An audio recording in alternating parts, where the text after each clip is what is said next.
नमस्कार बच्चों, कैसे हैं आप लोग। मुझे विश्वास है कि आप लोग अच्छा ही होंगे, क्योंकि मेरे जितने भी चाहने वाले दोस्त हैं उन सबों के लिए आज मैं मैथ मैराथन लेकर के आया हूं। क्योंकि हमें पता है कि कल आप लोगों का मैथ का एग्जामिनेशन है और मैथ का एग्जामिनेशन बेहतर जाने के लिए गणेश कुमार निराला आप लोग के बीच फिर से आपकी सेवा में आ चुका है। मैं 10th के सभी बिहार बोर्ड के बच्चों को मैं आज बताना चाहता हूं कि आज विद्या की देवी मां शारदे की का विसर्जन करके हम अभी अभी आए हैं और आप लोगों का प्यार भरोसा जो हम पे बना हुआ है कि गणेश सर कुछ बताएंगे, गणेश सर कुछ कहेंगे। गणेश सर के मैराथन के लिए बच्चे बहुत बेसब्री से इंतजार कर रहे होंगे, तो मुझे बर्दाश्त नहीं हुआ। भला कि कल मां शारदे की भक्ति में हमको ज्यादा समय लग गया, थोड़ा थके हुए भी थे, लेकिन फिर भी सोचे कि नहीं, मैं बच्चों के लिए कुछ अच्छा कर देता हूं। हो सकता है कि मेरा थोड़ा देर का समय देने से बच्चा बेहतर करे। तो सबसे पहले मैं आप सारे बच्चों को बता देना चाहता हूं कि मैथ कल का एग्जामिनेशन आपके लाइफ का सबसे इम्पोर्टेंट पार्ट्स है। क्योंकि कल अगर बेस्ट प्रिपरेशन करके अगर आप एग्जामिनेशन को अच्छे तरीका से अगर क्वालिफाई कर लेते हैं तो आपका आने वाला रिजल्ट इस पर निर्भर करता है कि आने वाला रिजल्ट्स को आप किस रूप में प्रस्तुत करने जा रहे हैं। यानी कि आपका पूरे 10th का रिजल्ट कल के एग्जामिनेशन पे टिका हुआ है। तो अब सारे बच्चों को मैं एक रिक्वेस्ट करना चाहता हूं कि थोड़ा सीरियस हो जाइए, क्योंकि अभी भी बहुत सारे बच्चे के दिमाग में बहुत सारी बातें चलती रहती है और वो प्रिपरेशन से बहुत दूर भागते हैं, तैयारी से बड़ा दूर भागते हैं। तो मैं आप सारे बच्चों को बताना चाहता हूं कि मैथ के लिए आपको एग्जामिनेशन हॉल में 3 घंटा 15 मिनट का समय मिलेगा और उसी 3 घंटा 15 मिनट में आपको अपने भविष्य का इतिहास बनाना है। आप अपने भविष्य के बारे में एक ऐसा काम करना है कि सारे समाज के लोगों के लिए आप प्रेरणा का माध्यम बने। हम सारे बच्चों को बताना चाहते हैं कि गणित क्या है। गणित एक प्रैक्टिस का नाम है। गणित में बेहतर करने के लिए आज के क्लास से आप बेहतर नहीं कर सकते हैं। आपका प्रिपरेशन कैसा है और उस प्रिपरेशन में किस किस चीजों पर फोकस करनी चाहिए, वो बात मैं आज आपको बताऊंगा। क्योंकि हम ये नहीं कहूंगा कि पूरे मैथ्स का रिपीटेशन अभी हम कैसे आपको करवाएंगे। आप मान के चलिए 15 दिन 20 दिन से जो प्रैक्टिस किए हैं, मेरे बहुत सारे वीडियो को मैंने 15-20 दिन से डाल रहा है। जैसे कि वास्तविक संख्या का वीडियो डाले थे, बहुपद का वीडियो डाले थे, 2 चर वाले रैखिक समीकरण का वीडियो डाले थे। उसके बाद जो मेरे बच्चे जो हैं निराला विद्या मंदिर से जुड़े हुए थे, जो मेरा ऑफलाइन क्लास का फायदा उठाए थे, उन सभी बच्चों जो प्रैक्टिस किए हुए हैं उसमें किन किन चीजों पर विशेष ध्यान देना है, किन किन चीजों पर प्रैक्टिस करना है, ताकि कल का एग्जामिनेशन आपके लिए बेहतर जाएगा, उसके बारे में मैं बताऊंगा आप लोगों को। आप सारे बच्चों को मैं एक बात बता देना चाहता हूं कि मैथ में टोटल आपको 200 नंबर का क्वेश्चन आपके बीच परोसा जाएगा। जिस 200 नंबर में आपको 100 नंबर का एग्जामिनेशन देना है, 100 नंबर लिखना है। उस 100 नंबर को आप किस तरीके से लिखते हैं और उस 100 नंबर में कितना % बेहतरीन परफॉर्म है, वो आपका बहुत मायने रखता है। आपको 200 को उत्तर नहीं देना है, उत्तर 100 क्वेश्चन का ही देना है, 100 नंबर का ही देना है। जैसे कि ऑब्जेक्टिव है, तो ऑब्जेक्टिव पर थोड़ा 2 मिनट आप लोगों को चर्चा हम करना चाहते हैं। अब सारे बच्चे गौर से सुनिए। अब सारे बच्चों को मैं बता देना चाहता हूं कि ऑब्जेक्टिव जो है वो आपके बीच 100 ऑब्जेक्टिव के रूप में आएंगे। तो 100 ऑब्जेक्टिव के लिए एक टारगेट टाइम रखिए। टारगेट टाइम अगर एग्जामिनेशन हॉल के अंदर अगर घड़ी ले जाने का परमिशन हो तो आप घड़ी लेकर के जाइए। घड़ी में डिजिटल घड़ी मत ले जाइए, क्योंकि डिजिटल घड़ी पे बहुत सारा क्वेश्चन होता है कि भैया डिजिटल में कहीं अभी तक स्मार्ट फोन वगैरह आ चुका है ना, तो मजिस्ट्रेट वगैरह को शक होता है कहीं ये ब्लूटूथ या क्या कहते हैं वाईफाई के माध्यम से क्वेश्चन बाहर तो शेयर नहीं कर रहा है। इस सब से बचिएगा। एक सुई वाला जो घड़ी आता है जिसमें मिनट का सुई, सेकंड का सुई, घंटा का सुई होता है, वो वाला घड़ी अगर आप अपने कलाई में ले जाते हैं तो टाइम टेकिंग करने में बड़ा मजा आएगा। क्योंकि मैथ में समय कैसे पास हो जाएगा वो आपको पता भी नहीं चलेगा। ये बात आप नोट कर लीजिए। क्योंकि आपको 3 घंटा 15 मिनट कैसे पास हो जाएगा अब देखते देखते आपको भी शॉर्ट लगेगा कि भैया पैसा समय भागा कैसे? ये भागा नहीं, समय अपने निर्धारित टाइम पर चला है, लेकिन आपका जो टारगेट को का जो अचीव करने का जो तरीका है, वो तरीका से आपने किस किस तरीके से गोल किया है, वो बहुत इंपॉर्टेंट है आपके लिए। तो सबसे पहले आप सारे बच्चों को मैं बता देना चाहता हूं कि मैथ में आप सारे बच्चे जो हैं सो एक काम कीजिएगा, क्या एक काम 100 नंबर का ऑब्जेक्टिव का तैयारी जो है, ऑब्जेक्टिव में 100% कैसे उठेगा, तो उसके लिए आप एक टाइम निर्धारित कीजिए। टाइम क्या निर्धारित कीजिए? तो आपको 100 क्वेश्चन पूछे जाएंगे, जिसमें से केवल 50 क्वेश्चन का ही उत्तर देना है आपको ओएमआर शीट पर, जिसमें आपको 100% ऑब्जेक्टिव क्लियर हो जाएगा। यानी ऑब्जेक्टिव में 50 नंबर लाना है 100 क्वेश्चन में, यानी 100 क्वेश्चन को पढ़ करके उसमें से 50 क्वेश्चन का उत्तर देना है। तो सबसे पहले ऑब्जेक्टिव के लिए हमने तरह तरह का वीडियो आपके बीच रख चुके हैं। बहुत सारे बच्चे को हमने ऑफलाइन भी ऑब्जेक्टिव का तैयारी कराया है, उस वीडियो को आप एक बार रिपीट कीजिए। तो 100 ऑब्जेक्टिव में 50 नंबर लाने के लिए मेरे दिए हुए वास्तविक संख्या का वीडियो हम बना करके रखे हुए हैं, जिससे 4-5 ऑब्जेक्टिव आएंगे। बहुपद का वीडियो भी हम बना करके रखे हुए हैं, जिससे 3-4 ऑब्जेक्टिव आएंगे। 2 चर वाला रैखिक समीकरण का भी वीडियो हम बना करके दिए हुए हैं, जिसमें 5-6 ऑब्जेक्टिव आएंगे। एपी का भी मैंने ऑफलाइन भी पढ़ाया था, ऑनलाइन भी पढ़ाया था, उससे कुछ क्वेश्चन आएंगे। उसके बाद निर्देशांक ज्यामिति का वीडियो हमने बना करके रखा है, क्षेत्रमिति का वीडियो बना करके रखा है, त्रिकोणमिति का भी आप और एक प्रैक्टिस कर लीजिएगा। उसका वीडियो समय के अभाव में हम नहीं बना पाए थे, अगले सेशन में वो देंगे आप, उस सब के पीछे समय मत बर्बाद कीजिए। स्टेटिक्स का तैयारी कर लीजिए। ये सब चीज से आपको अच्छा खासा बल्क मात्रा में ऑब्जेक्टिव प्राप्त होंगे। उसका ज्योमेट्री में जो थ्योरम पढ़ाए थे, थेल्स परिमेय का विलोम, पाइथागोरस का विलोम, उस पर आधारित भी ऑब्जेक्टिव आप लोगों को ऑफलाइन बता चुके हैं, उस सब को देखिएगा। वृत्त की स्पर्श रेखा पर आधारित कुछ क्वेश्चन हम ऑफलाइन पढ़ाए थे निराला विद्या मंदिर के बच्चों को, उसको देख लीजिएगा। अब हम आते हैं आप लोगों के बीच, सारे बच्चे गौर से सुनिए, ऑल स्टूडेंट बच्चे मेरे बातों पर यहाँ ध्यान दीजिए कि हम अब चैप्टर वाइज थोड़ा चर्चा कर देना चाहते हैं। अब जितने भी बच्चे हैं उनको आज हम चैप्टर वाइज क्या सब पढ़ना चाहिए, गौर से सुनिए। आपके सामने सबसे पहले चर्चा करते हैं आज वास्तविक संख्या का। तो वास्तविक संख्या से 15 से 20 नंबर के क्वेश्चन कल के एग्जामिनेशन में आपको देखने को मिलेगा। अब सारे बच्चों को हम बता देना चाहते हैं, एग्जामिनेशन हॉल में जब जाइएगा तो एक नंबरी पर पहला फोकस करना है आपको।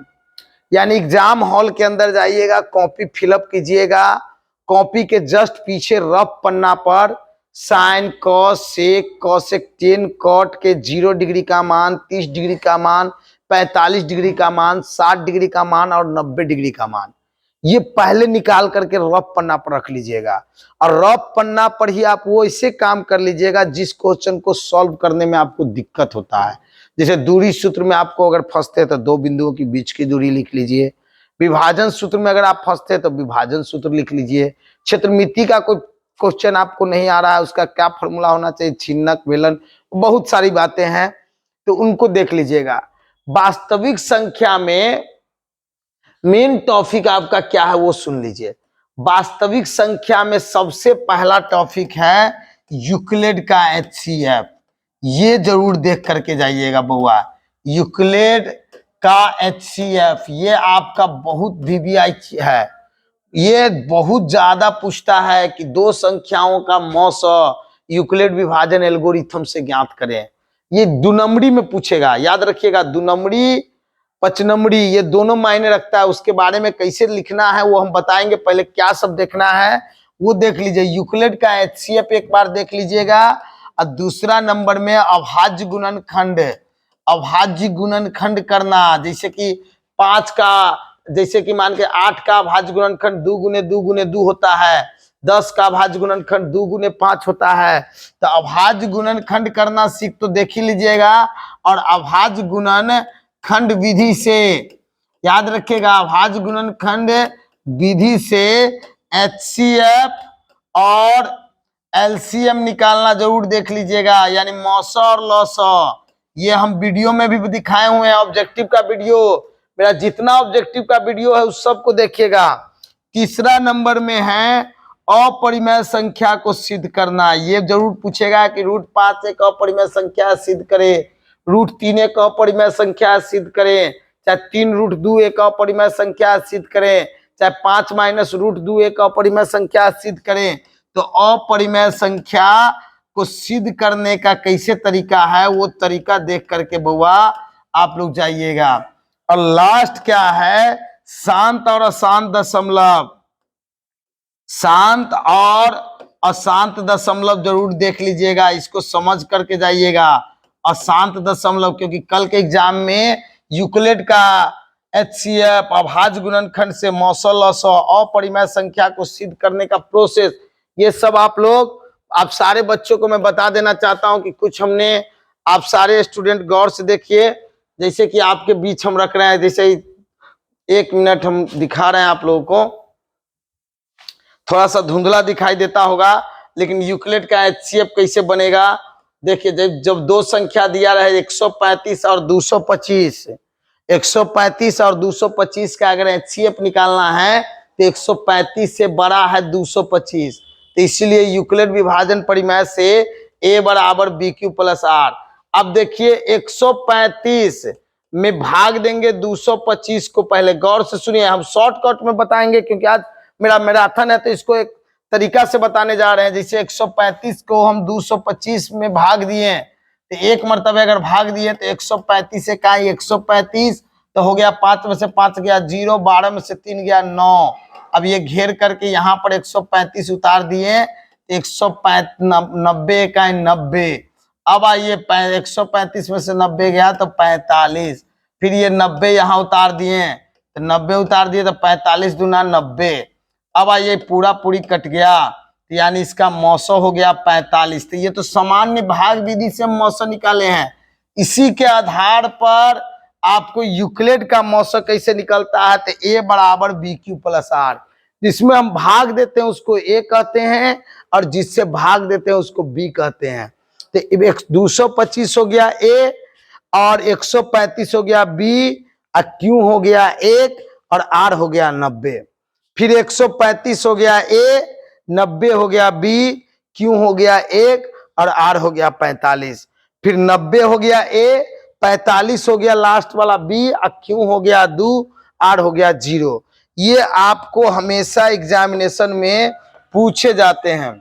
तो आप सारे बच्चों से मेरा एक रिक्वेस्ट है कि ये सब यूक्लिड का HCF कैसे बनेगा, इसको एक नजर देख लीजिएगा।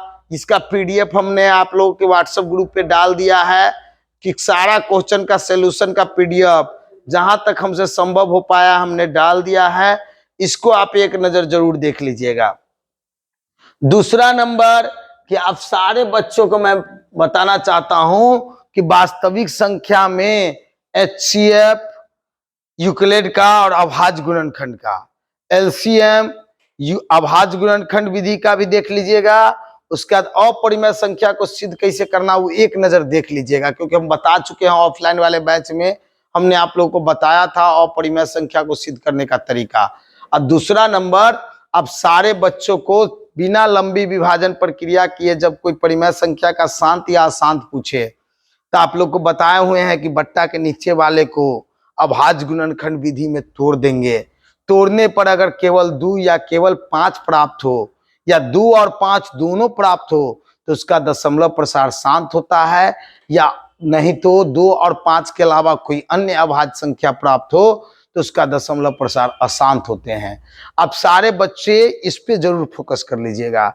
दूसरा बात, आप सारे बच्चों को मैं एक बात बता देता हूं, कभी कभी रैंकरिंग वाला क्वेश्चन आप लोग के बीच आ जाते हैं। जैसे 0.9 पर दे देगा रैंकरिंग, 0.23 पर रैंकरिंग दे देगा ऐसे, चाहे 7.123 पर दे देगा रैंकरिंग, तो इसको कह देगा P बट्टा Q के रूप में बदले, ये एक नंबरी में पूछ देगा। तो बदलने का तरीका, इसके बट्टा में 1 देंगे, पॉइंट हटेगा तो 1 0, रैंकरिंग हटेगा तो -1, 0 पर रैंकरिंग नहीं तो 0, 0 में से 9 गया तो 9, और 10 में से 1 गया तो 9, 9 से 9 कट गया, 1 मरतबे। फिर ये 1 पॉइंट हटेगा तो 2 अंक है तो 2 जीरो, रैकरिंग हटेगा तो -1, और दशमलव के बाद 1 अंक पर रैकरिंग नहीं है, याद रखिएगा। दशमलव के बाद 1 अंक पर रैकरिंग नहीं थी, 1 जीरो, और 2 पर रैकरिंग नहीं तो ऊपर 2 घटा देंगे। अब हम इसको यहाँ बनाते हैं, गौर से देखिए। 23 में से 2 गया तो 21, और 100 में से 10 गया तो 90। ये हम प्रैक्टिस सेट में बताए हुए हैं ऑफलाइन क्लास में। और 7 तिया 21, और क्या कहते हैं 30 तिहाई 90, 7/30। चाहे इसके बट्टा में कोई नहीं तो 1 पॉइंट हटेगा तो 3 अंक है तो 3 जीरो, और रैकरिंग हटेगा तो -1, 7 पर रैकरिंग नहीं तो ऊपर 7 घटा देंगे। अब आइए 23 में से 7 गया, 23 में से 7 गया तो 13 में से 7 जाएगा तो 6, 1, 1, 7। अब बट्टा 100 में से 1 गया तो 99। अब ऊपर नीचे इसमें 6, 1, 7, 7, 14, 1, 15 कटेगा 3 से, 3 33 तिया 99, 3 दूना 6, 1, 1, 11, 3 तिहाई 9, 2, 21, 7 तिया 21, 3 दूना 6, यानी 2372/33। ये आपका आंसर हो गया। अब सारे बच्चे गौर से सुन लीजिए कि ये क्वेश्चन हमेशा एग्जामिनेशन में वास्तविक संख्या अगर आपका टॉपिक है तो सबसे पहले यूक्लिड का एचसीएफ देख लीजिएगा बुआ, क्योंकि यूक्लिड विभाजन एल्गोरिथम से एचसीएफ पूछेगा। ऑब्जेक्टिव में भी पूछ सकता है कि ए इतना है, बी इतना है तो क्यों क्या होगा, या आर कितना क्या होगा। चाहे ए बराबर इतना है, बी बराबर इतना है, क्यों बराबर इतना है तो आर का मान क्या होगा, ये सब पूछता रहता है। तो ये सब आप लोगों के मथी में बता चुके हैं, ऑब्जेक्टिव क्वेश्चन में बताए हुए हैं, वहां से देख लीजिएगा। अब वास्तविक संख्या के बाद अगला टॉपिक हम ले लेते हैं, अगला चैप्टर के रूप में हम ले लेते हैं बहुपद। इससे लगभग 5-7 नंबर के क्वेश्चन आपके बीच आएंगे। सारे बच्चे गौर से सुनो, बहुपद का तैयारी कैसे करना है, क्योंकि हम चैप्टर बाय चैप्टर आपको 10 मिनट 5 मिनट बताएंगे। उतना काम आपको स्टडी या 5-6 घंटा आज करना होगा रात में बुआ। भोरहरिया में उठिए 9 तब उतना चीज देख करके जाइएगा। तो अब सारे बच्चे बहुपद में क्या देखना है सो बताते हैं। बहुपद में सबसे पहले द्विघात बहुपद को देखना है, क्योंकि बहुपद में अगर सबसे ज्यादा क्वेश्चन अगर पूछता है तो वो पूछता है द्विघात बहुपद से, द्विघात बहुपद से। और दूसरा नंबर अगर कोई चीज पूछता है, थोड़ा बहुत अगर पूछेगा बहुपद में तो त्रिघात बहुपद से, त्रिघात बहुपद से। यही 2 मेन है बहुपद में। वैसे आप बहुपद का पूरा परिवार के बारे में हम आप लोग को पढ़ाए हुए हैं कि बहुपद किसे कहते हैं, बहुपद की उत्पत्ति कैसे हुआ, बहुपद को कितने वर्गों में बांटा गया है, कौन बहुपद है कौन बहुपद नहीं है। ये वीडियो मेरा अलग से बना हुआ है, ऑब्जेक्टिव वीडियो बहुपद का, उसको देख करके आप बहुपद के बारे में ऑब्जेक्टिव क्लियर कर सकते हैं। लेकिन द्विघात बहुपद जो है ये बहुपद का मेन पार्ट्स है, और त्रिघात बहुपद जो है बहुपद का सेकेंड मेन पार्ट्स है। रैखिक बहुपद से बहुत न के बराबर क्वेश्चन आता है, चाहे नहीं हो पूछ सकता है, क्योंकि रैखिक बहुपद में कोई रस नहीं है। रैखिक बहुपद में इक्का दुक्का क्वेश्चन आता है, वो भी 9 के बराबर। सबसे ज्यादा अगर इस चैप्टर में अगर कोई चीज टच करेगा तो वो है आपका द्विघात बहुपद। द्विघात बहुपद क्या है, द्विघात बहुपद किसे कहते हैं? तो द्विघात बहुपद हम लोग वैसे बहुपद को कहते हैं जो ax² plus bx plus c बराबर 0 तो नहीं हो दीजिएगा तो चलेगा, क्योंकि 0 जो है ना आपको इसमें रहता है, क्या कहते हैं, 0 जो है आपका इसमें रहता है द्विघात समीकरण में, इसमें बराबर 0 नहीं भी। इसमें मेन है कि वैसा बहुपद जो ax² plus bx plus c के रूप में हो उसे द्विघात बहुपद कहते हैं। इसमें शून्य की संख्या 2 होते हैं, और इसके शून्य को अल्फा और बीटा से सूचित करते हैं। अल्फा और बीटा निकालने का तरीका डी भी है और गुणनखंड विधि भी है। गुणनखंड अगर आपको करने आ रहा है तो सबसे बेस्ट विधि है, क्योंकि जब मूल ज्ञात करे, शून्य ज्ञात करे, कोई द्विघात बहुपद का दे दे तो उसको गुणनखंड विधि से बनाइएगा तो जल्दी में बन जाएगा, समय ज्यादा बर्बाद नहीं होगा। और कोई कोई ऐसा क्वेश्चन रहता है जिसका गुणनखंड जल्दी टूटता नहीं रहता है, यानी वो गुणनखंड विधि से डायरेक्ट नहीं बन पाएगा। तो सबसे बढ़िया विधि है कि उसका डी निकाल लीजिए, डिस्क्रिमिनेंट निकाल लीजिए, और डी बराबर बी स्क्वायर माइनस 4ac निकाल लीजिए और उसके आधार पर अल्फा और बीटा निकालिए। और अल्फा और बीटा आप लोग को बताए हुए हैं कि जब डी का मान धनात्मक हो तो अल्फा का मान minus B plus root D बट्टा 2a होते हैं और बीटा का मान minus B minus root D बट्टा 2a होते हैं। जब डी का मान 0 हो तो अल्फा और बीटा दोनों आपस में समान होते हैं, यानी उसका मूल वास्तविक और समान होते हैं, और उस परिस्थिति में अल्फा और बीटा का मान माइनस बी बटा 2a होता है। और जब डी का मान ऋणात्मक हो, माइनस में आवे, -1 -2 -3 -4 आवे, तो अल्फा और बीटा का मान उस परिस्थिति में नहीं निकलेगा। ये बात आप सारे बच्चे सुन लीजिए। अब आते हैं, सारे बच्चों को हम बताना चाहते हैं कि इसमें आप लोग को बहुपद चैप्टर में पढ़ाए हुए हैं कि अल्फा जोड़ बीटा, अल्फा गुने beta, alpha minus beta, alpha square जोड़ बीटा स्क्वायर, द्विघात बहुपद कैसे बनेगा, ये सारा चीज आप लोग को बता चुके हैं। तो आप सारे बच्चे एक बार उस चीज को जरूर देख लीजिएगा। साथ में एक बार आपको देखिए, अभी क्वेश्चन रगड़ने का चीज नहीं है, प्रत्येक क्वेश्चन को एक नजर देखिए और कैसे कैसे सॉल्व किए हुए हैं। आप अपने डिवीजन कॉपी को निकालिए और जैसे कि 2.1 निकाले तो कैसे कैसे बनाए एक नजर देख लीजिए। 2.2 का देख लीजिए कि क्वेश्चन का हम कैसे कैसे बनाए हुए हैं। वो एक 30 से 40 सेकेंड एक क्वेश्चन पर दीजिए, फिर अगला क्वेश्चन को समझिए, 1 मिनट दीजिए। यानी इस तरीके से देखिए, ये नहीं कि सब क्वेश्चन को लग गए अभी से बनाना शुरू कर दिए। अभी से बनाने से कुछ नहीं होने वाला है। अभी प्रत्येक क्वेश्चन को एक बार पढ़िए और वो क्वेश्चन सॉल्व कैसे किए हुए उसको सामने रखिए और ये क्वेश्चन पढ़ करके उस सॉल्यूशन को एक नजर देखिए, बड़ा मजा आएगा। इससे क्या होगा कि कम समय में आप मैथ का अच्छा रिवीजन कर लीजिएगा और मां सरस्वती का आशीर्वाद रहेगा तो आप बेहतरीन एग्जाम कल क्वालिफाई करके आइएगा।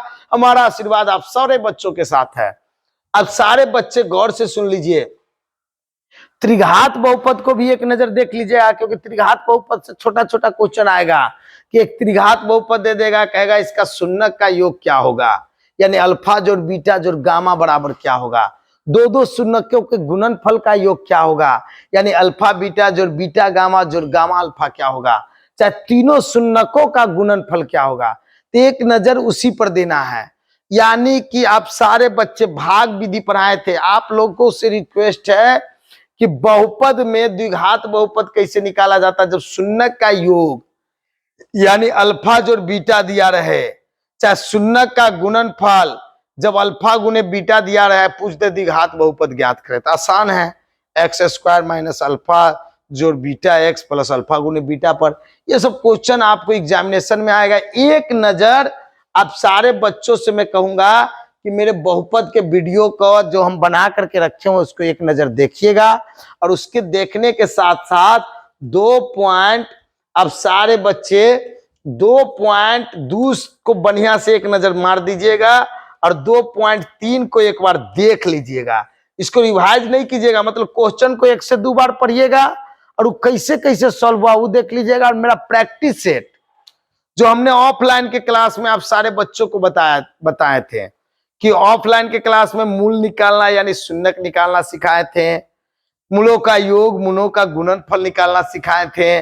उसके बाद अल्फा जोड़ बीटा, अल्फा गुने बीटा, अल्फा स्क्वायर जोड़ बीटा स्क्वायर 1/अल्फा, ये सब सिखाए, वो सब एक बार देख लीजिएगा। एक नजर आपका काम क्या है बउआ कि जितने भी बहुपद को हम बताए हैं, समझाए हुए हैं आप लोग को ऑफलाइन या ऑनलाइन क्लास में, उसको एक नजर देख लीजिएगा। अब अगला टॉपिक मेरा है वो है 2 चर वाला रैखिक समीकरण। देखिए बउआ ये चैप्टर बड़ा भारी रोल है आपके एग्जामिनेशन में, इस पर थोड़ा हम 10 मिनट देंगे। देखिए 2 चर वाला रैखिक समीकरण में आपको लगभग 15 से 20 नंबर बटोरने का मौका मिलेगा। अब सारे बच्चे एक बार 2 या 2 से अधिक 2 क्वेश्चन का ग्राफ बना करके प्रैक्टिस कर लीजिएगा। अब सारे बच्चों को मैं बताना चाहता हूं कि 2-3 क्वेश्चन को ग्राफ का पेंसिल का लोग एकदम पतला करके कार्तिक तल को बढ़िया से पहले किसी भी समीकरण का 3-3 हल क्या कीजिएगा करके उसके बगल में पेंसिल का लोग पतला करके हम बताए हुए कि एकदम साफ कार्तिक तल बनाना है। उस पर धनात्मक संख्या किधर लिखना है, ऋणात्मक किधर लिखना है, ग्राफ का प्रैक्टिस कर लीजिएगा क्योंकि 5 नंबर आपको ग्राफ से मिलेगा। अब सारे बच्चे गौर से सुन लीजिए, 5 नंबर फिक्स है आपका। ये फिक्स नंबर को कभी नहीं मिस करने कीजिएगा। ये जो फिक्स नंबर में अगर मिक्स हुआ ना तो आपको विक्स लग जाएगा बाबू। ये बात आप नोट कर लीजिएगा। यानी फिक्स नंबर है आपका ग्राफ, फिक्स नंबर है आपका height and distance, fix number है रचनाएं, फिक्स नंबर है जो थ्योरम लास्ट क्लास लास्ट एक सप्ताह पढ़ाए थे वो।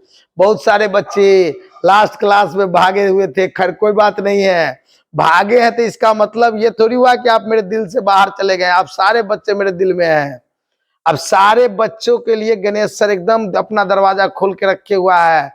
अब सारे बच्चे के मन में किसी तरह का मेरे प्रति द्वेष और ईर्ष्या की भावना नहीं होनी चाहिए। बच्चों याद रखिएगा, मेरा आशीर्वाद आप सारे बच्चों के साथ है। तो आप सारे बच्चे गौर से एक बार थ्योरम देख लीजिएगा। उस सब मैं आगे चर्चा करूंगा। फिलहाल 2 चर वाले समीकरण में क्या देखना है, 2 चर वाले समीकरण पे ग्राफ का सबसे बड़ा रोल होगा, क्योंकि ये 5 नंबर आपको दे करके जाएगा। उसके साथ साथ प्रतिस्थापन विधि कैसे कैसे बनता है उसको एक नजर देख लीजिए। विलोपन विधि कैसे कैसे बनता है उसको एक नजर देख लीजिए। ग्राफीय विधि में A1 बट्टा A2 B1 बट्टा B2 C1 बट्टा C2 से बनने वाला जो फॉर्मूला सब है उसका हम वीडियो भी बना करके रखे हुए हैं। आप उसको एक नजर जरूर देखिए कि A1 बट्टा A2 बराबर B1 बट्टा B2 बराबर C1 बट्टा C2 का क्या कंडीशन है। A1 बट्टा A2 बराबर B1 बट्टा B2 is not equal to C1 बट्टा C2 का क्या कंडीशन है। A1 बट्टा A2 is not equal to B1 बट्टा B2 is not equal to C1 बट्टा C2 का क्या कंडीशन है बउआ, इस सब एक बार देख लीजिएगा। इसके साथ साथ सबसे पहला नंबर लैंग्वेज क्वेश्चन 2 चर वाले समीकरण में बहुत बड़ा रोल है। एक 5 नंबरी वहां से भी रह सकता है बुआ, क्योंकि आप सारे बच्चों को मैं बता देना चाहता हूं, जैसे एग्जाम में पूछ देता है यदि किसी भिन्न के अंश में अंश और हर दोनों में 1 जोड़ दिया जाए तो वो भिन्न 5 बटे, इस टाइप का भिन्न वाला क्वेश्चन सब है। चाहे आयु वाला क्वेश्चन है कि नूरी की आयु सोनू की आयु से 2 गुनी थी 5 वर्ष के बाद या 10, वो जरूर देख लीजिएगा। 2 अंकों वाली संख्या वाला क्वेश्चन आपसे पूछेगा, ये सब VVI है। सबसे मेन VVI आपका है, एक बार 3.2 से शुरू कीजिएगा और 3.7 या 6 तक आप जो है कम से कम एक नजर जरूर मारिएगा, क्योंकि ये एक नजर जो है ना प्रत्येक लैंग्वेज क्वेश्चन को 1 बार 2 बार पढ़िए और 1 से 2 बार पढ़ने के बाद वो कैसे कैसे सॉल्व हुआ है उसके सॉल्यूशन को देखिए, उसके सॉल्यूशन को तो बुआ ग्राफ के साथ साथ आप 3.2 से लेकर के 3.6 तक प्रत्येक क्वेश्चन को एक नजर देखिएगा और एक नजर देखने के साथ साथ उसके सॉल्यूशन को देखिएगा। अगर आपको सॉल्यूशन देखने में दिक्कत है तो आपका निराला विद्या मंदिर का ग्रुप है, उसमें हम उसका PDF डाल चुके हैं, आप वहां से भी देख सकते हैं। सारे क्वेश्चन का PDF है, टोटल क्वेश्चन का सॉल्यूशन का PDF हमने आपके व्हाट्सएप ग्रुप में डाल चुके हैं, तो वहां से भी आप देख लीजिएगा। अगला टॉपिक है, अब हम आगे की ओर चलते हैं, वो है मेरा द्विघात समीकरण। द्विघात समीकरण से लगभग 10 नंबर के क्वेश्चन आएंगे। अब सारे बच्चे गौर से सुनिए, द्विघात समीकरण जो है ना आपके मैथ में द्विघात बहुपद पर आधारित चैप्टर है। जैसे आप लोग द्विघात बहुपद बनाए थे ना, और द्विघात बहुपद में जैसे डी अल्फा बीटा निकाले थे, और जैसे द्विघात बहुपद का सॉल्यूशन करते हैं उसी पर आधारित द्विघात समीकरण है। यानी द्विघात समीकरण भी उसी को कहते हैं जिसे हम द्विघात बहुपद कहते हैं। तो आप सारे बच्चों से मेरा एक अपील है कि आप सारे बच्चे द्विघात बहु समीकरण का तैयारी कैसे कीजिएगा, तो वही बात है कि गुणनखंड देख लीजिएगा, डी कैसे निकलता है, विभक्तर या विवेचक ज्ञात करे, 2 नंबरी में भी पूछ सकता है, प्राकृत ज्ञात करे पूछ सकता है। प्राकृत क्या है तो डी पर आधारित है। चाहे आपसे ये पूछ देगा मूल ज्ञात करे या शून्य ज्ञात करे पूछ देगा, तो ये सब डी पर आधारित है। डी बोले तो डिस्क्रिमिनेट अगर आप निकालते हैं डी के आधार पर अल्फा और बीटा निकलता है, तो शून्य या मूल ज्ञात करे कहे तो डी अल्फा बीटा निकलेगा। साथ में एक नजर आप सारे बच्चे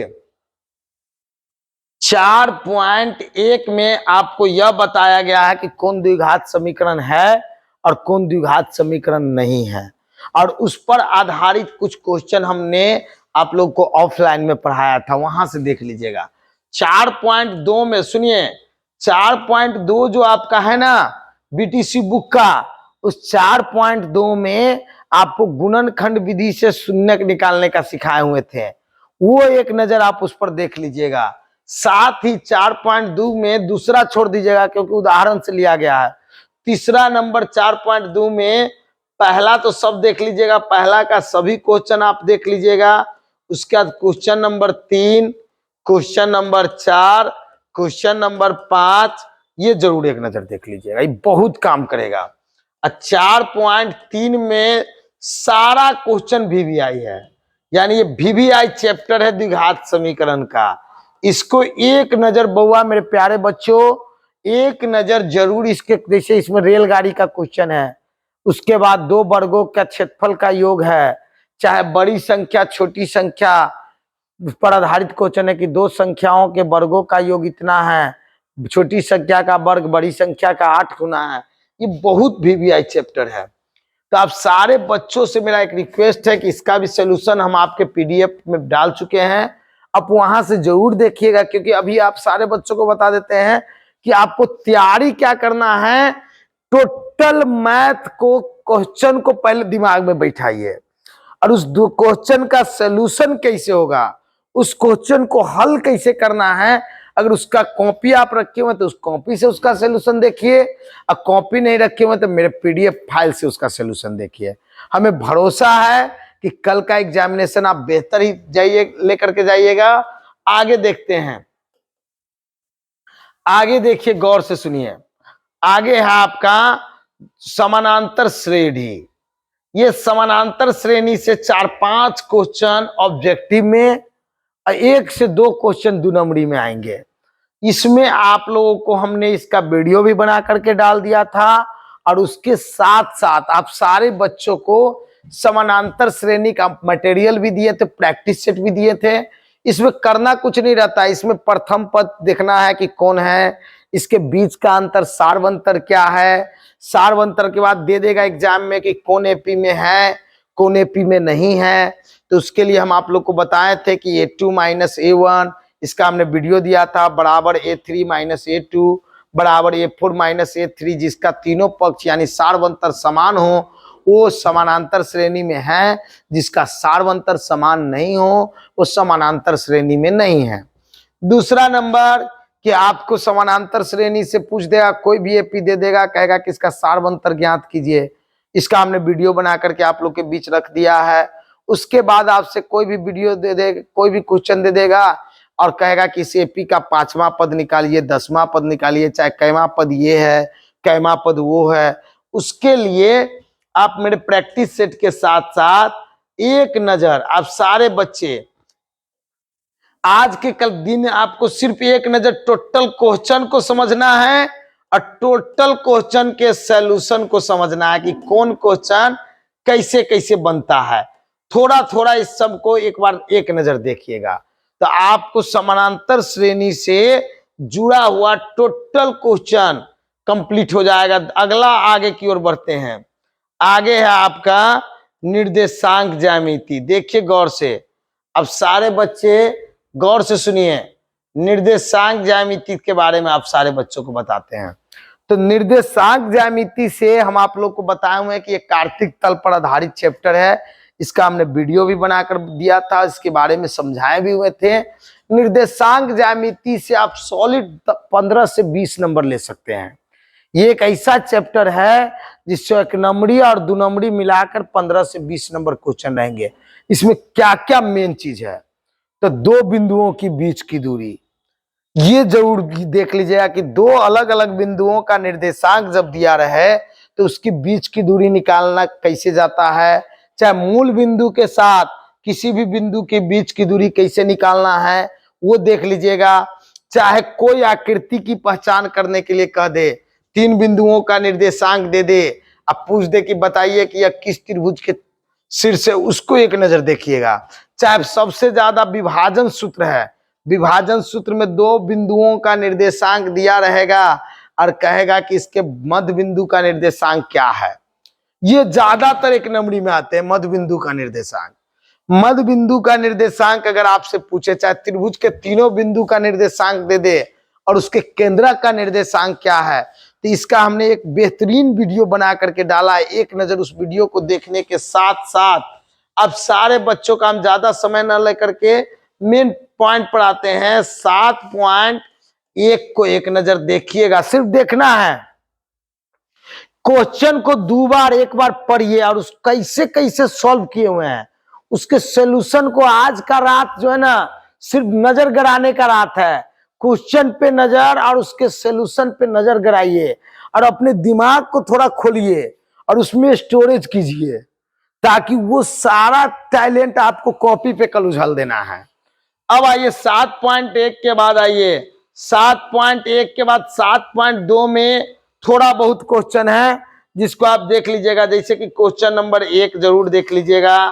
क्वेश्चन नंबर 1 के बाद क्वेश्चन नंबर नहीं हुआ 2 देख लीजिएगा, क्वेश्चन नंबर 4 देख लीजिएगा, 5 देख लीजिएगा, 6 देख लीजिएगा, ये अच्छा होगा तो 7 भी देख लीजिएगा। इसके अंदर से ही 4.2 में क्वेश्चन आएंगे। 4.3 में आइए तो 4.3 में त्रिभुज का क्षेत्रफल पहला का 1, 2 और 3, ये त्रिभुज का क्षेत्रफल निकालना सिखाएगा। और दूसरा में के का मान कैसे निकलेगा, पहला का फर्स्ट और सेकेंड, ये जरूर देख लीजिएगा, क्योंकि इसमें से या तो कोई एक आएगा। त्रिभुज का क्षेत्रफल जब 3 बिंदुओं के शीर्ष का निर्देशांक दिया रहे और वो किस त्रिभुज के शीर्ष हैं, ये आपसे पूछे, जब त्रिभुज का क्षेत्रफल निकालने को पूछे या के का मान ज्ञात करने को पूछे, तो इस दोनों में से को देख करके जाइएगा, क्योंकि एग्जाम में ये आएगा ही आएगा। दो बिंदुओं के बीच की दूरी से जुड़ा हुआ सारा क्वेश्चन आपको 7.1 में मिलेगा, जिसमें दो बिंदुओं से बीच का जुड़ा हुआ क्वेश्चन रहेगा और उसको आप बढ़िया से 7.1 देख करके जाइएगा। तो हमें भरोसा ही नहीं, पूरा विश्वास है कि कोऑर्डिनेट ज्योमेट्री को आप एकदम ध्यान दीजिएगा। उसके बाद आइए 7.2 है विभाजन सूत्र से जुड़ा हुआ, जिसमें आप एक नजर विभाजन सूत्र यानी M1 M2 जब अनुपात में बांटता हो तो तीसरे बिंदु का निर्देशांक कैसे निकलेगा।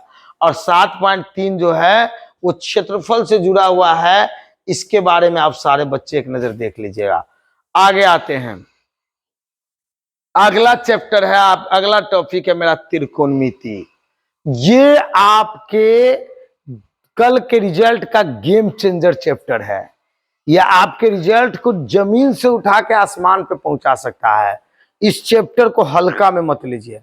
मेरा आप सारे बच्चों से काइंडली रिक्वेस्ट है कि त्रिकोणमिति को बड़ा सीरियस में लीजिए, क्योंकि त्रिकोणमिति जो है ना, अकेला आपको 30 से 40 नंबर देगा। अकेला जो है 30 से 40 नंबर आपको त्रिकोणमिति देगा। तो आप सारे बच्चों को गौर से बता देना चाहते हैं कि त्रिकोणमिति को क्या कीजिएगा, बढ़िया से एक बार फार्मूला को रिपीट कर लीजिएगा। अब फार्मूला जब रिपीट हो जाएगा तो फार्मूला रिपीट होने के साथ साथ, गौर से सुनिए, फार्मूला रिपीट होने के साथ साथ आप सारे बच्चे एक बार त्रिकोणमिति का मेरा प्रैक्टिस कर लीजिएगा। प्रैक्टिस करने के बाद त्रिकोणमिति में 8 पॉइंट, ऑल स्टूडेंट 8.1 जो BT6 चैप्टर का त्रिकोणमिति है, जिसमें आपको लंब, कर्ण, आधार के बारे में पता करना रहता है। समकोण त्रिभुज का जैसे साइन थीटा बराबर 3/4 है तो कॉस थीटा का मान क्या होगा, सेक थीटा का मान क्या होगा, कॉसेक थीटा का मान दे देगा। यदि टेन थीटा बराबर 5/6 है तो कॉट थीटा का मान क्या होगा, कॉसेक थीटा का मान क्या होगा। तो 8.1 इसमें रहेगा। 8.2 में वही sign, cos, sec, cosec, tan, cot का 0 degree, 30 degree, 45 degree, 60 degree, 90 degree के मान के आधार पर बनने वाले क्वेश्चन है। चाहे साइन A + B बराबर मान के चलिए 1/2 है तो उसका मान क्या होगा। इसे बहुत सारा क्वेश्चन है 8.2 में। 8.3 से 2 नंबरी क्वेश्चन, 1-2 क्वेश्चन आता ही जाता रहता है, इसको देख लीजिएगा। और प्रश्नावली 8.4 आपके पचनमड़ी के लिए भी वीवीआई है। ये आपका वीवीआई कहने का अर्थ है सिर्फ एक नजर आप पूरे क्वेश्चन को बनाइए, सारे क्वेश्चन को एक बार दो बार देखिए और कैसे कैसे बनाए हुए हैं, कैसे कैसे आप प्रैक्टिस किए हुए हैं, उस प्रैक्टिस को एक बार देखिए, रिपीट कीजिए। ये काम आज आपको टोटल मैथ में आपको करके जाना है, तब जाकर के अगर इसमें दिक्कत हो तो इसका पीडीएफ हम आप लोग के ग्रुप में डाले हुए हैं, आप वहां से जरूर देख लीजिएगा। अब आइए त्रिकोणमिति के साथ साथ त्रिकोणमितीय का एक भाई है जिसका नाम है हाइट एंड डिस्टेंस, ऊंचाई और दूरी। ये आपको एक 5 नंबरी क्वेश्चन इससे 9.1 में आएंगे। 9.1 में लगभग 16 5 नंबरी क्वेश्चन है और लगभग 6 या 7 उदाहरण है। उसमें एक 5 नंबरी फिक्स है, जैसे कि मान के चलिए कि एक लाइट हाउस वाला क्वेश्चन है, चाहे 7 मीटर ऊंचे भवन से एक भवन के शिखर पर बना उन्नयन कोण इतना है, अवनमन कोण इतना है, तो भवन की ऊंचाई, चाहे बहुमंजिल भवन की ऊंचाई ज्ञात कीजिए। इसके लिए आप प्रश्नावली 9.1 रिवीजन एक बार कर लीजिएगा, एक नजर क्वेश्चन को 2 बार 3 बार देखिएगा और उसके सॉल्यूशन पर जरूर एक बार जाइएगा। बुआ, हम आप सारे बच्चों से काइंडली रिक्वेस्ट करते हैं कि त्रिकोणमिति और हाइट एंड डिस्टेंस को हल्का में नहीं लीजिएगा। देखिए अब आते हैं क्षेत्रमिति। क्षेत्रमिति के लिए एक 5 नंबरी पूछेंगे इससे। इस क्षेत्रमिति में गौर से सुन लीजिए, क्षेत्रमिति में सबसे पहला वृत्त का जो चैप्टर है वो है 12.1, 12.2, 12.3। ये वृत्त का चैप्टर है और 12 पॉइंट वृत्त का छोटा छोटा क्वेश्चन रहेगा कि यदि वृत्त का परिधि इतना है तो वृत्त की त्रिज्या क्या होगा, वृत्त की परिधि इतना है तो वृत्त का क्षेत्रफल क्या होगा, ये सब पूछेगा ही पूछेगा। चतुर्थांश का क्षेत्रफल पूछ देगा, वलय का क्षेत्रफल पूछ देगा, छायांकित भाग का क्षेत्रफल 12.3 से पूछ देगा। तो ये सारा क्वेश्चन हम आप लोग को ऑफलाइन में पढ़ाए हुए, सिर्फ एक नजर उस पर जरूर मारिएगा। और रह गई 13.3 के एक से हम बता देते हैं। 13.1 का क्वेश्चन नंबर पहला, जिसमें 2 घन है, जिसमें प्रत्येक का आयतन 64 सेंटीमीटर है, दोनों घनों को संकलन फलकों को मिलाकर एक ठोस बनाया जाता है, तब प्राप्त घनाभ का पृष्ठीय क्षेत्रफल ज्ञात करें। चाहे एक ठोस जो है खोखले बेलन, एक खोखला बेलन जो है एक अर्धगोले पर टिका हुआ है, जिसकी त्रिज्या जो है 7 सेमी है और इसकी कुल ऊंचाई 13 सेमी है, तो उस पात्र का जो है कुल पृष्ठीय क्षेत्रफल ज्ञात करें। चाहे एक खिलौना शंकु के छिन्नक के आकार का है, ये वाला क्वेश्चन बड़ा वीवीआई है, लेकिन जो कहिए खिलौना वाला क्वेश्चन बहुत वीवीआई है। हो ना हो पड़े कल आप लोग के एग्जाम हॉल के अंदर ये क्वेश्चन देखने को मिल जाएगा। यानी कि 13.1 का पहला जो 2 घनों का वाला क्वेश्चन है, दूसरा जो एक पात्र पर आधारित क्वेश्चन है, और तीसरा जो एक खिलौना पर आधारित वीवीआई क्वेश्चन है। इसको जरूर देख के जाइएगा, वैसे तो हम कहेंगे पूरा चैप्टर देख कर जाइए, लेकिन ये 3 वीवीआई। 13.2 में ज्यादा बड़ा बड़ा क्वेश्चन नहीं आता एग्जाम हॉल में, छोटा आएगा, पहला देख लीजिएगा। 13.3 नंबर जो प्रश्नावली है, एक्सरसाइज 13.3 नंबर जो प्रश्नावली है ना, उस 13.3 से पहला से लेकर 6 तक जरूर क्वेश्चन देख कर जाइएगा, क्योंकि उससे पूछने की संभावना है। बाल्टी वाला क्वेश्चन, आयु वाला। सुनिए, क्षेत्रमिति में तो एक बात बताना हम भूल गए, फॉर्मूला को रट के जाइएगा, फॉर्मूला के साथ कंप्रोमाइज नहीं कीजिएगा, क्योंकि एग्जाम में 1 नंबरी में फॉर्मूला बड़ा पूछता है। क्षेत्रमिति में लिख देगा निम्न में से कौन गोला का पृष्ठीय क्षेत्रफल है, गोला का आयतन है, बेलन का कुल पृष्ठीय क्षेत्रफल क्या होगा, तो फॉर्मूला रट के जाइएगा। फॉर्मूला अगर रट करके जाते हैं ना, तो आप सारे बच्चे भरोसा रखिए कि अच्छा होगा, अच्छा होगा। इसके लिए आप चिंता मत कीजिए, कुछ बात जो है ना ऊपर वाले पर छोड़ दीजिए, समझे बुआ, क्योंकि कुछ काम ऊपर वाला करता है, कुछ काम नीचे वाला करता है। सांख्यिकी में आइए, तो सांख्यिकी क्या है, सांख्यिकी मैथ का सबसे इजी चैप्टर है, जिसमें सिर्फ जोड़ घटाव गुना भाग है, माध्य, माध्य का बहुलक और प्रायिकता। कोई एक बार माध्य कैसे बनता है, ये सॉलिड 15 से 20 नंबर देगा, तो माध्य कैसे बनता है उसको एक बार देख लीजिएगा। माध्य में आप लोग को बताए थे कि जब 1 नंबरी में पूछे तो चरों का कुल योग बट्टा चरों की कुल संख्या। माध्यिका में अगर पूछे तो माध्यिका में सबसे पहले चरमान को आरोही क्रम में सजा देंगे। आरोही क्रम में सजाने के बाद उसको चरमान की संख्या को गिन करके यदि चरमान की संख्या सम होगा तो मध्यमान बराबर n/2 + 1वां पद। अगर चरमान की संख्या विषम होगा तो n+1/2वां पद। या और माध्यिका वर्ग अंतराल जब बारंबारता दिया रहे तो उसके लिए एक एक्स्ट्रा कॉलम संचयी बारंबारता का बनाएंगे। और माध्य कैसे बनेगा, क्योंकि पिछले बार 5 नंबरी में माध्य माध्यिका बहुलक पूछे हुआ था। अब सारे बच्चे गौर से सुन लीजिए, कहीं इस बार भी 5 नंबरी में न पूछ दे, तो माध्य माध्यिका बहुलक को एक नजर जरूर देख करके जाइएगा, क्योंकि माध्य माध्यिका बहुलक अगर 5 नंबरी में पूछेगा तो सबसे बेहतरीन विकल्प आपका है। अब आइए प्रायिकता के बारे में थोड़ा थोड़ा देख लीजिएगा कि निश्चित घटना की प्रायिकता क्या होता है। निश्चित घटना की प्रायिकता आप लोगों को क्लास में हम बताए हुए थे, उसको एक नजर देख करके जाइएगा। उम्मीद है कि बेहतरीन आपका एग्जामिनेशन जाएगा। अब थोड़ा चर्चा हम ज्योमेट्री पर करते हैं। ज्यामिति पर आप सारे बच्चों को थेल्स परिमेय, थेल्स का विलोम, पाइथागोरस का विलोम आप लोग को बताए थे। उसके साथ साथ बताए थे कि यदि सिद्ध करे कि दो समरूप त्रिभुज के परिमाप का अनुपात उसके संगत भुजा के अनुपात के बराबर होते हैं, जरूर देख लीजिएगा। फिर से आप लोगों को एक बात बता देते, VBI है कि सिद्ध करे कि दो समरूप त्रिभुज के क्षेत्रफल का अनुपात उसके संगत भुजा के वर्गों के अनुपात के बराबर होते हैं, उसको देख लीजिएगा। और सारे बच्चे अगर फ्री आधा एक घंटा भी मिले और रचना अगर 11.1 और 11.2 आपका कंप्लीट है तो उसको रिवाइज जरूर कर लीजिएगा। रचना और ग्राफ को 2 बार 3 बार बना लीजिए। और रचना और ग्राफ को 2-3 बार बनाने के बाद आपको करना क्या है, एग्जाम हॉल में बैठना है और आपके सामने जो कॉपी आएगा उस कॉपी को पहले भर देना है। भरने के बाद उसके पिछला पन्ना पर सबसे आखिरी पेज पे रफ लिख करके sine cos sec cosec tan cot के 0 degree 30 degree 45 degree 60 degree 90 degree और जो जो फॉर्मूला आपके दिमाग से मिस माइंड होता है, जिस पर आपको भरोसा नहीं रहता है कि हम भूल जाते हैं, उसको लिखने के साथ साथ आप पहले OMR शीट पर काम कीजिएगा। OMR शीट को सामने रखिएगा और प्रत्येक क्वेश्चन को पढ़िएगा और उसका सॉल्यूशन एक छोटा सा रफ जो है, जो आप रफ किए हुए हैं कॉपी के आखिरी पेज पर रफ करके, चाहे नीचे भी थोड़ा स्पेस देगा क्वेश्चन के नीचे तो उस पर भी आप रफ क्वेश्चन के अगल बगल में कीजिए। OMR शीट को गंदा नहीं करना है, क्वेश्चन के अगल बगल में रफ करके आंसर निकाल के आप क्वेश्चन के नंबर कौन सा ऑप्शन सही है वो OMR शीट पर हल्का हल्का दाग देते चलिएगा और बाद में, ताकि काउंट करने में कोई दिक्कत ना हो। और जो क्वेश्चन नहीं बने उस पर दिमाग नहीं दौड़ाना है, आगे बढ़ जाना है।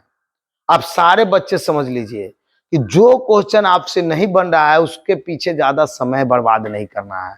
आगे अगला क्वेश्चन देखिए, क्योंकि आपके पास बहुत ऑप्शन है, बहुत सारा विकल्प लेकर आप बैठे हुए हैं। तो एक टारगेट क्या रखना है कि 50 से 60 मिनट हमको ऑब्जेक्टिव में देना है। ऑब्जेक्टिव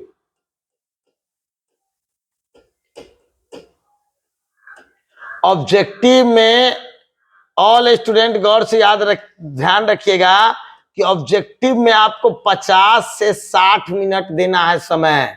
जो क्वेश्चन नहीं बने उस पर ज्यादा समय ना देके अगले क्वेश्चन को फोकस कीजिए कि अगला तो बन रहा है तो उसको बनाइए, वो भी नहीं बन रहा है तो उसके आगे बढ़िए।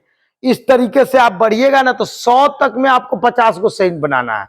100 गो क्वेश्चन में से किन्हीं 50 गो ऑब्जेक्टिव को सही कर लेना है। जिस क्वेश्चन पर डाउट हो, जिस क्वेश्चन पे आपको शक हो, उस क्वेश्चन पर दिमाग नहीं दौड़ाना है। दिमाग उसी क्वेश्चन पे दौड़ाना है जो क्वेश्चन का सोल्यूशन आप निकाल लीजिएगा।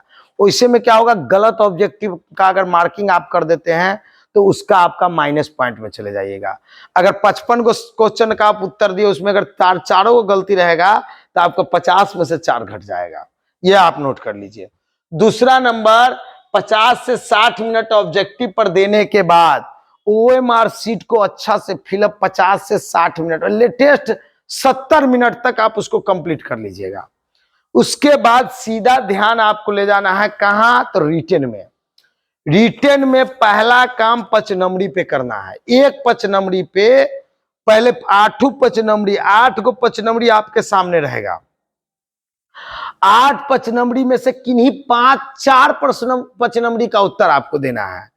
तो पहले 8 पचनमड़ी में देख लीजिएगा कि ग्राफ आपका बन रहा है, तो ग्राफ का कॉपी लेकर के पहले ग्राफ पर 10 से 15 मिनट दीजिएगा समय। धरफड़ धरफड़ नहीं करना है। एगो पचनमड़ी पर 10 से ऊपर और 15 से नीचे समय देना है। यानी 10 से ऊपर मतलब पूरा टैलेंट राइटिंग के साथ, सुंदर लिखावट के साथ आपको उत्तर देना है। ये नोट कर लीजिए। तो पहले अगर ग्राफ बन रहा है तो ग्राफ बना लीजिए। रचना अगर बन रहा है तो रचना करने के साथ साथ रचना का चरण उस कॉपी के रचना का चरण कॉपी के बाएं तरफ जरूर लिखिएगा। रचना का चरण क्या हुआ? जैसे आप रचना की एक केबीसी में बीसी 6 सेमी खींचे तो बीसी बराबर 6 सेमी खींचा। कोण बी पर 5 सेमी का चाप काटे तो कोण बी पे 5 सेमी काटा। जैसे जैसे आप रचना करते हो वैसे वैसे उसका चरण जरूर 5-6 लाइन लिख दीजिएगा। उसके बाद तीसरा स्टेप आपका क्या है सो सुन लीजिए। तीसरा स्टेप है कि हाइट एंड डिस्टेंस का अगर पचनमड़ी बन रहा है तो उसका सुंदर फिगर बना करके उसका स्टेटमेंट लिख करके हाइट एंड डिस्टेंस का फिगर बना दीजिए। थ्योरम में अगर आप जो पढ़ करके गए, थ्योरम अगर आपका टकरा गया तो थ्योरम का सुंदर पहले फिगर बनाइए और उसका विशेष प्रतिज्ञा को बोल्ड करिए और तब उसका स्टेटमेंट लिखिए। रचना को बोल्ड कीजिए, उसका स्टेटमेंट लिखिए और ग्राफ को उसके बाद प्रमाण को बोल्ड करके लिखिए। अगर थ्योरम आपको समझ में नहीं आ रहा है तो क्षेत्रमिति पर अपना किस्मत ट्राई कीजिए। क्षेत्रमिति अगर समझ में नहीं आ रहा है, अगर क्षेत्रमिति नहीं बन रहा है तो आप लोग क्या कीजिए, 2 चर वाला का जो लैंग्वेज क्वेश्चन है उस पर दिमाग दौड़ाइए। पहला काम आपको पचनमड़ी पे करना है, यानी 4 गो पचनमड़ी पे लगभग 50 से 60 मिनट आपको देना है। यानी एक एक पचनमड़ी को एकदम पूरा टैलेंट से लिखना है। उसके बाद आप लोगों को 2 नंबरी पे फोकस करना है। 2 नंबरी में जो 2 नंबरी बड़ा हो, चाहे जिसमें ज्यादा समय लगे, उसको तत्काल पेंडिंग लिस्ट में डाल दीजिएगा। छोटा छोटा 2 नंबरी जिसका उत्तर 4 लाइन 5 लाइन 4 लाइन 5 लाइन में आप दे सकते हैं। 3 लाइन 4 लाइन 5 लाइन वाला क्वेश्चन को उसमें छांटिएगा, क्योंकि आपको हम जितना पढ़ाए हैं उम्मीद है कि सारा क्वेश्चन आपका टकराएगा। लेकिन आपको चॉइस करना है, उतना तो आपको बनाना नहीं है। 30 को 2 नंबरी में से मात्र 15 का उत्तर देना है। तो पहले आप पढ़िएगा और छोटा छोटा 2 नंबरी का उत्तर 3 minute 4 minute 3 minute 4 minute 5 minute में आप दे दीजिएगा। इससे क्या होगा कि आप 100 में 100 नंबर मैथ में कल ला सकते हैं। मेरे कहने का अर्थ हुआ है कि जितना अभी तक साल भर में मेहनत किए हैं, सारे कॉपी को निकालिए और टोटल क्वेश्चन को पढ़िए और उसके सॉल्यूशन को बारीकी से एक नजर देखिए। रचना का प्रैक्टिस कर लीजिए, ग्राफ का प्रैक्टिस कर लीजिए, इच्छा है तो 2-3 थ्योरम को बना लीजिए। ये सब प्रैक्टिस कर लीजिए। बाकी टोटल क्वेश्चन को 3 बार 4 बार पढ़िए, 2 बार 3 बार पढ़िए। वो कैसे कैसे बना हुआ है उसका सॉल्यूशन देखिए और भगवान का, माँ सरस्वती का आशीर्वाद होगा। तो मेरा आशीर्वाद के साथ साथ माँ शारदे का भी आशीर्वाद आप लोग के साथ है। कल आप लोग का एग्जाम बेहतरीन जाएगा। हम इतना ही बात कहना चाहते हैं। ज्यादा समय आज के दिन हम किल नहीं करना चाहते हैं, बर्बाद नहीं करना चाहते हैं, क्योंकि ज्यादा समय हम आपका ले लेंगे तो फिर आप देख करके क्या जाइएगा। ये तो हम वैसे ही आज आप लोग के बीच इसलिए आ गए हैं कि आप लोगों को लगना चाहिए कि गणेश सर का हिंट्स बहुत काम करता है। तो हमारे समझ में जो आया है वो आप लोगों को बता दिए हैं। आपका काम है उसका अनुकरण करना, उस पर उसको देखना, उसके आधार पर कल का टाइम टेकिंग, एग्जामिनेशन का टाइम टेकिंग जरूर कीजिएगा। धड़फड़ नहीं करना है। ऑब्जेक्टिव का समय जो मेरा निर्धारित है, हम उतना देर देंगे। 50 गो ऑब्जेक्टिव बनाने के लिए 60 से 70 मिनट आपको देना है।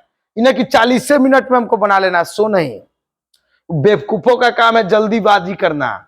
हाँ, 70 मिनट से ज्यादा अगर ऑब्जेक्टिव में दीजिएगा तो फिर वो समय आपको 5 नंबरी में कटौती करना पड़ेगा, 2 नंबरी में कटौती करना पड़ेगा।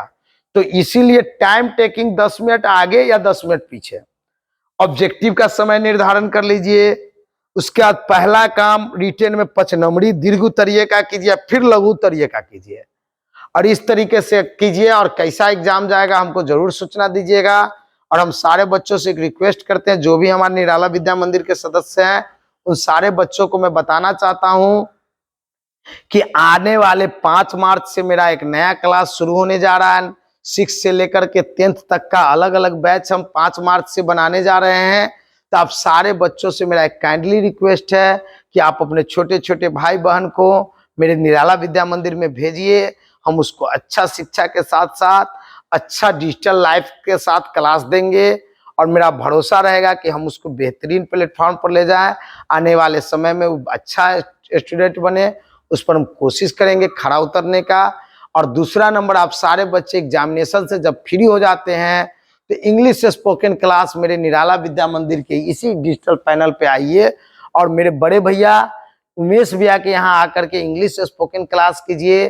जब तक रिजल्ट नहीं निकलता है तब तक इंग्लिश का तैयारी, आप लोग स्पोकन इंग्लिश बोलना, इंग्लिश पढ़ना, इंग्लिश लिखना सीखिए।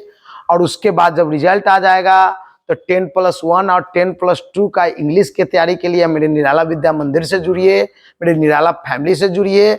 मेरा भरोसा है कि आप सारे बच्चे का भविष्य के चिंता हम लोग करते हैं और आप सारे बच्चे जुड़िए। इंग्लिश का तैयारी, एसएसटी का तैयारी, हिंदी उर्दू के तैयारी के लिए 11th 12th में मेरे यहाँ ज्वाइन कीजिए। इतना ही हम आप लोग के बीच, विशेष ज़्यादा समय नहीं लेंगे।